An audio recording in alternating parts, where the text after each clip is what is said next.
सतना और आप देख रहे हैं सी न्यूज़ भारत। वक्त हो गया है उत्तर प्रदेश बुलेटिन का। बात होगी अंबेडकर नगर की, जहां 6 अंतर जनपदीय शातिर मोटरसाइकिल चोरों को गिरफ्तार किया गया है। इसके साथ ही बात होगी फर्रुखाबाद की, जहां एक युवती की हत्या के मामले में उसके भाई और भाभी को गिरफ्तार कर लिया गया। ऐसी तमाम खबरों पर विस्तार से चर्चा करेंगे इस बुलेटिन में।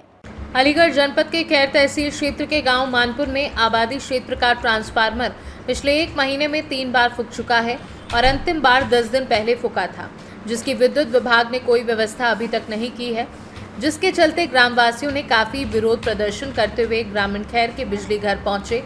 और एसडीओ अरविंद कुमार सिंह ने बताया कि क्षेत्र के जेई का स्थानांतरण होने के कारण आईडी भरने की टेक्निकल प्रॉब्लम हो रही है, किंतु अभी अस्थायी रूप से व्यवस्था कराई जा रही है। क्या नाम है आपका? मेरा नाम है सुरभि। मैं मानपुर खुर्द से हूँ। मेरे आज 8 दिन हो गए ट्रांसफार्मर नहीं रखा जा रहा है मेरे गांव में। बच्चे बहुत परेशान, ना पढ़ रहे हैं, पढ़ पा रहे हैं, ना सो पा रहे हैं। 7 दिन हो गए लाइट नहीं आ रही और पानी से भी परेशान है। अब आप कहाँ आए हो? हम आए बिजली घर में। खैर बिजली घर? हाँ, खैर बिजली एसडीओ साहब से मिलने के लिए। एसडीओ साहब ने क्या कहा है? उन्होंने कहा कि जेई साहब की आरडी नहीं बनी है, जब बन जाएगी तब रखेगा। कितने दिन का आश्वासन दिया है? अभी पता नहीं, जब बनेगी पता नहीं कब। कोई पता नहीं। 8 दिन 6 दिन 1 सप्ताह 8 दिन है।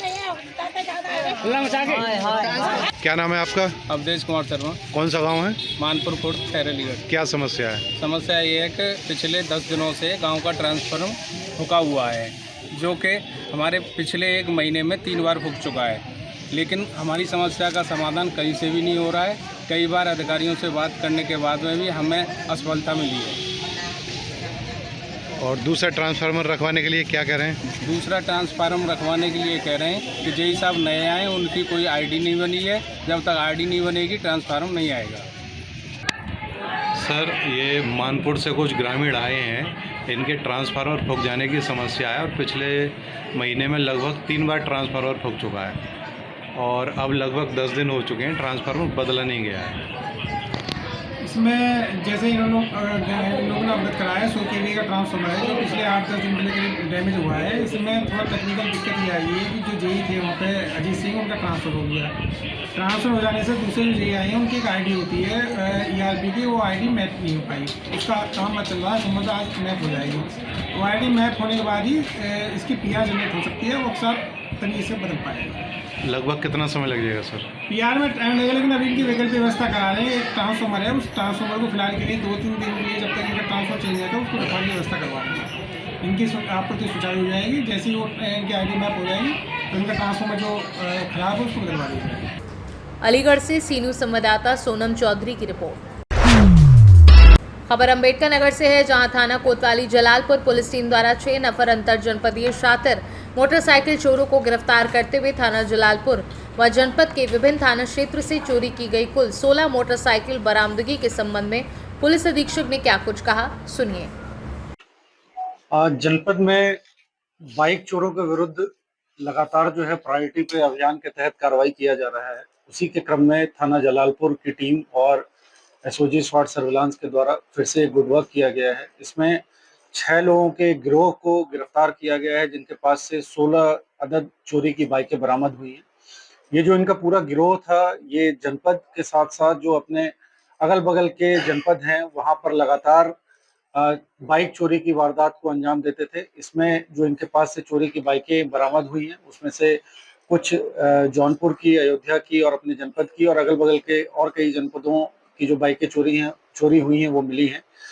इनका जो आपराधिक इतिहास है, वृहद आपराधिक इतिहास है। इसमें एक पिता भी है, उसके 2 बेटे भी हैं और इसमें इनका ये भी मोडस ऑपरेंडी के तौर पे रहता था कि जो बाइकें बिक नहीं पाती थी उनको ये काट दिया करते थे। जो कबाड़ी वाला है जो ये काटता था, उसको भी गिरफ्तार किया गया है। इन सभी को जेल भेजा जा रहा है और इन सभी के विरुद्ध जो है गैंगस्टर एक्ट की कार्रवाई की जाएगी। और इस पूरे लगातार जो अभियान चल रहा है, इसके तहत जो ये भी मैं बताना चाहूँगा कि 50 से अधिक जो है चोरी की बाइकें जो है वो बरामद की गई हैं और लगातार जो बाइक चोर का जो गिरोह है उन पे लगातार एक के बाद एक जो है कार्रवाई की जा रही है। Thank you. देखिए, बेचने का सिस्टम इनका ये रहता है कि बाइक चोरी करते हैं और ग्रामीण क्षेत्रों में लोग निश्चित रूप से कम दाम के लालच में आ जाते हैं कि सस्ते में हमें बाइक मिल रही है। तो आप सभी के माध्यम से मैं ये भी बताना चाहूँगा कि दूर दराज ग्रामीण क्षेत्रों में यदि कोई सेकंड हैंड बाइक खरीद रहा है तो पहले उसकी कायदे से पूरा विधिवत जो है उसकी शिनाख्त कर लें, खोजबीन कर लें, पड़ताल कर लें कि ये बाइक सही है कि नहीं है। अन्यथा फिर आप पैसा भी देते हैं और पुलिस यदि वो कहीं से कनेक्ट होती है तो आपकी फिर बाइक भी चली जाती है। तो ये आप सभी के माध्यम से मैं एक जागरूकता के रूप में सभी को बताना चाहूँगा। Thank you. अंबेडकर नगर से सी न्यूज संवाददाता अजय कुमार उपाध्याय की रिपोर्ट। खबर अंबेडकर नगर से है, जहां थाना कोतवाली अकबरपुर पुलिस टीम स्वाट व सर्विलांस की संयुक्त टीम द्वारा बीएनएस से संबंधित चोरी की घटना का सफल अनावरण करते हुए घटना से संबंधित 4 नफर अभियुक्तों को चोरी किए हुए माल के साथ गिरफ्तारी के संबंध में पुलिस अधीक्षक केशव कुमार ने क्या कुछ कहा, सुनिए। थाना क्षेत्र कोतवाली अकबरपुर में 28/6 को एक महिला टीचर थी, उनके घर में चोरी की घटना हुई थी और ये दिन में चोरी की घटना हुई थी। तो निश्चित रूप से मीडिया में काफी इस प्रकार से आया था कि दिन में चोरी की वारदात हुई है। इसमें सभी टीमों को तत्काल लगाया गया था और इस घटना का सफल अनावरण किया गया है। इसमें 4 लोगों की गिरफ्तारी हुई है और इन सभी के पास से जो भी चोरी के आभूषण गए थे उनकी बरामदगी की गई है और जो इनके द्वारा औजार घटना करने में प्रयुक्त किए जाते थे उसकी बरामदगी की गई है। इसमें इनका मोडस ऑपरेंडी इस प्रकार का था कि इन लोगों ने, ये जो अपराधी हैं, मूल रूप से विशेष बात यह है कि ये पश्चिम यूपी के सभी अपराधी हैं। एक मेरठ लिसाड़ी गेट थाना क्षेत्र का हिस्ट्री शीटर भी है। वहाँ के अपराधियों ने आजमगढ़ को अपना बेस बनाया था। वहाँ से रहते हुए लगातार इस क्षेत्र के कई जनपदों में लगातार चोरी की घटनाएं ये लोग कर रहे थे।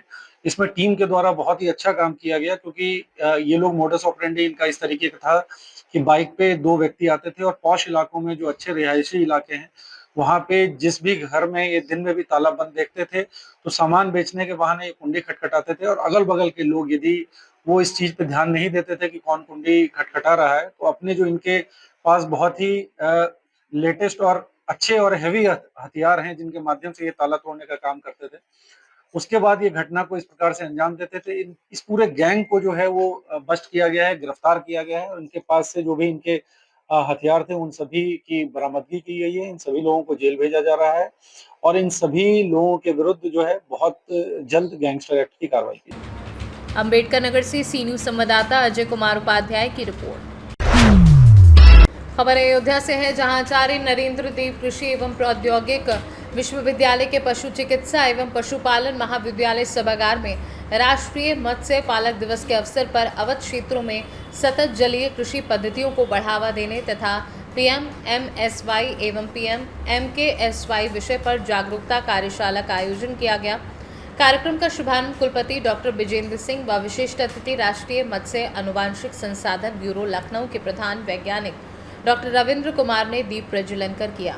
इस मौके पर कुलपति ने 5 जनपदों से प्रगतिशील किसानों को सम्मानित भी किया। कार्यशाला को संबोधित करते हुए कुलपति कर्नल डॉक्टर विजेंद्र सिंह ने कहा कि मछली जलीय पर्यावरण पर आश्रित होती है।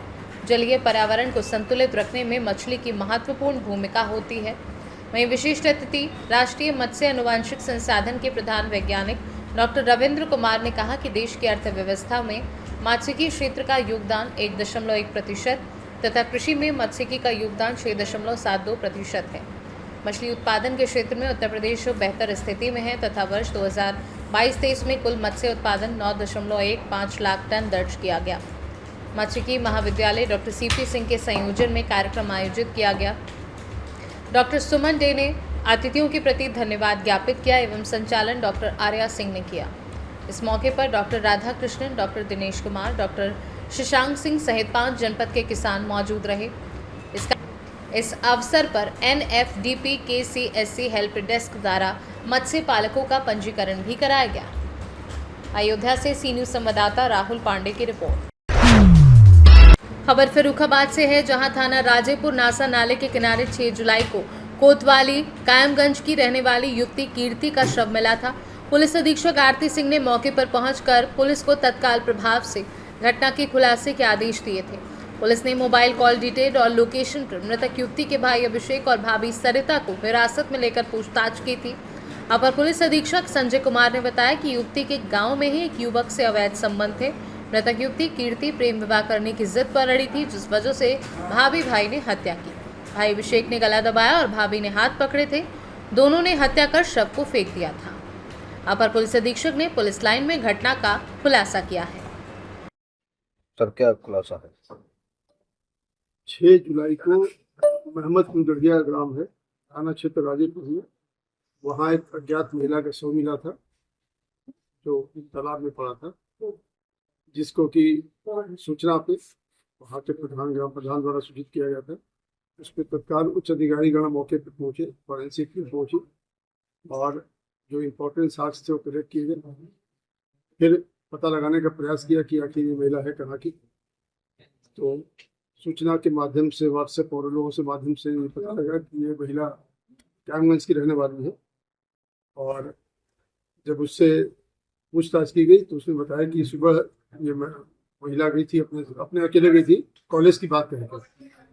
लेकिन बात प्रकाश में समझ में बात नहीं है जो वादी के द्वारा यानी जो परिवार के लोगों द्वारा बताया गया। इस संबंध में फिर अन्य साक्ष्य इकट्ठे किए गए। जो भाई है और जो उसके घर वाले हैं उनका मोबाइल का डेटा लिया गया। एक राय से पूछताछ की गई तो ये बात संज्ञान में आया कि जो महिला है इसका उसी के गांव में किसी लड़के से संबंध था, उससे शादी करना चाहती थी। घर वाले इसका विरोध करते थे। इसी बात को लेके उसका भाई और उसकी भाभी जो मृतका है उसका ससुराल राजेपुर थाना क्षेत्र में है, उसको लेके वहाँ से चले और ला के मोहम्मदपुर गढ़िया में पहले समझाने का प्रयास किए कि तुम वहाँ शादी मत करो। जब नहीं मानी तो वहीं गमछा से गला दबा के हत्या कर दिया और 100 को फेंक के वहाँ से भाग गया। जब कड़ाई से पूछताछ की तो पूरी बात इन्होंने इनके द्वारा बताया गया। दोनों को गिरफ्तार किया गया है, दोनों अभियुक्तों को, और पुलिस के द्वारा अनावश्यक वैधानिक कार्रवाई की जाएगी। फर्रुखाबाद से सी न्यूज संवाददाता आदेश शर्मा की रिपोर्ट। फिलहाल इस बुलेटिन में बस इतना ही। देश और दुनिया की तमाम बड़ी खबरों के लिए देखते रहिए सी न्यूज़ भारत।